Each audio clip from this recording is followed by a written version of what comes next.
પરમાત્માનું તેજ છે, શ્રી ભવ્ય દેહાકૃતિ છે, જાણે સાક્ષાત ધન્વંતરી જોઈ લો. મને લાગે છે કે તે જરૂર કંઈક ચમત્કાર કરશે. એમને તેડવા મોકલો ને ત્યાં 8-10 ગોકુંવરો દોડ્યા. યમુના તટે સંન્યાસીને લઈને આવ્યા. યશોદામાને લાગ્યું કે આ સંન્યાસીનું મુખ એવું છે એ મારા લાલા જેવું જ લાગે છે.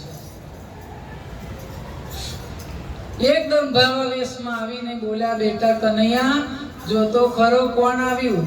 તું પોતાની જાતને સંભાળી લે. સાક્ષાત ભગવાન જ આવ્યા છે.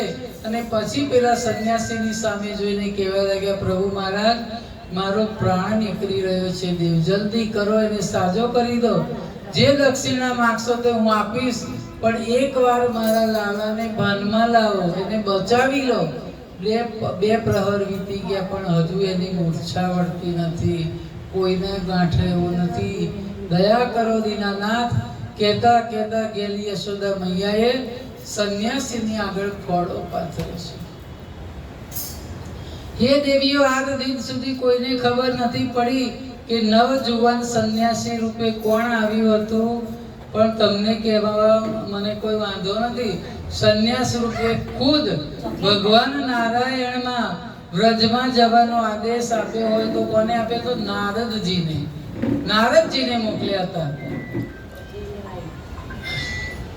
યશોદા મૈયાએ નારદજીની આગળ ખોળો પાથર્યો. મનમાં શરમ તો આવી ગઈ, પણ ભૂમિકા મને સોંપી હતી.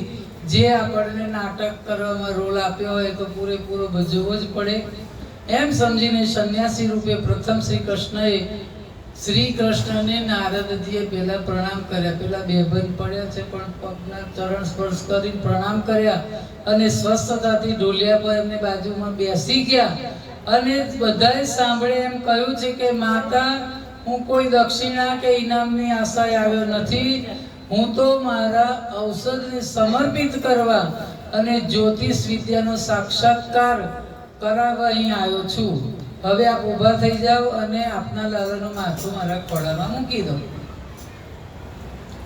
પ્રભુ શ્યામ સુંદરનું માથું ખોળામાં લીધા બાદ નાડી હસ્તરેખા ખાલી નાટક કર. નાડી હાથમાં લીધી, હસ્તરેખા જોઈ, આમ તેમ ચોપડા ફેર્યા, લલાટ ચિહ્નો, કાનની બુટ્ટી ઝાલી, ઝીણવટથી જોવા માંડી છે.